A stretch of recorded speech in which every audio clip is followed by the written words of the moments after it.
Alright, welcome back. Today we are doing a custom 12 grid using CSS. I wrote this one a little while ago in CSS Grid, as I was used to using frameworks that kind of have custom grids in them, so you can put in a class and then it makes the grid fit to that size. So this is what I wrote a little while ago, and I'll just paste it in and explain how it all works. Using CSS Grid, you can do a bunch of your own grids, but I find it easier if you just give them common names and you can use it as a grid whenever you feel like it. So if you set this up at the start of the site, it makes it a little bit easier. So anyway, let's start off with, let's just do a bit of a reset. Just can't handle those tabs being uneven. So we'll start with this box sizing border box. I think we still need that, don't we, as a reset. Give everything a transition, and the scroll behavior set to smooth just makes the site look a little bit nicer. And then we'll have a global wrap. Our wrap width is 1200. This is going to be centered, so this just sets it so that the max width of the content in the site is 1200. Then we'll set up our grid. This is just a grid wrap div, so set it up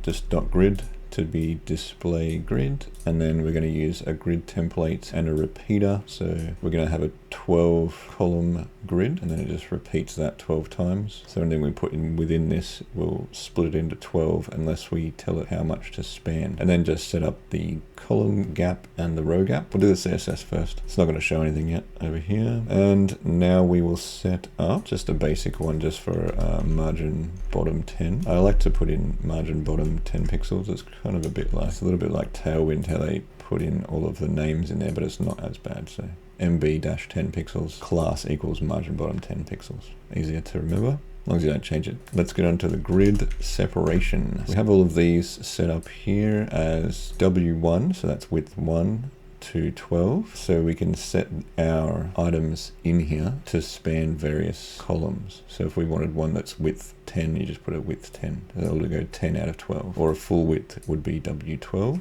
All right, so that's the CSS done. So it just shows you how much it's going to span. And so now all we need to do is we'll set a little bit of responsive here as well. So our call X, if our media hits 1000, so if our screen hits 1000 pixels, it will just span the whole lot. So it just stacks on mobile no matter what. I think you could set it to 1024 if you want, or whatever your breakpoint is. I just have some basic formatting for a test box, just so you can see the boxes and what they look like. So you don't really need to go through this stuff. And now finally our HTML. Let's just add this because I did a whole bunch of testing divs for this, so you can see how it all works. So I'll just paste it in and we'll see what it looks like. Hopefully it works. I haven't tested it. So this is currently stacked because it is in responsive, because it's less than 1000 pixels. So I'll just try and widen this a bit, and then you should see it go to its column state. So now you can see, so this is over 1000 pixels. If it goes less than 1000, then everything just stacks. So I've kind of just set out a demo here of all the different rows. So this is a W1 row with 12 items, and then we've got W2 with 6 and 4 and 3 and 5 and a 2, and then half and half that kind of just swaps backwards and forwards. So it shows you how you can use the columns like that. And then we will go through this. I'll just start at the top here. So this is just a basic demo of how it would work. So you've got your wrap with an MB of 10. That's the only reason I've got margin bottom 10. And then you've got our grid, which we set up before, and everything's called call X, and then it has a width in it. And then we just have our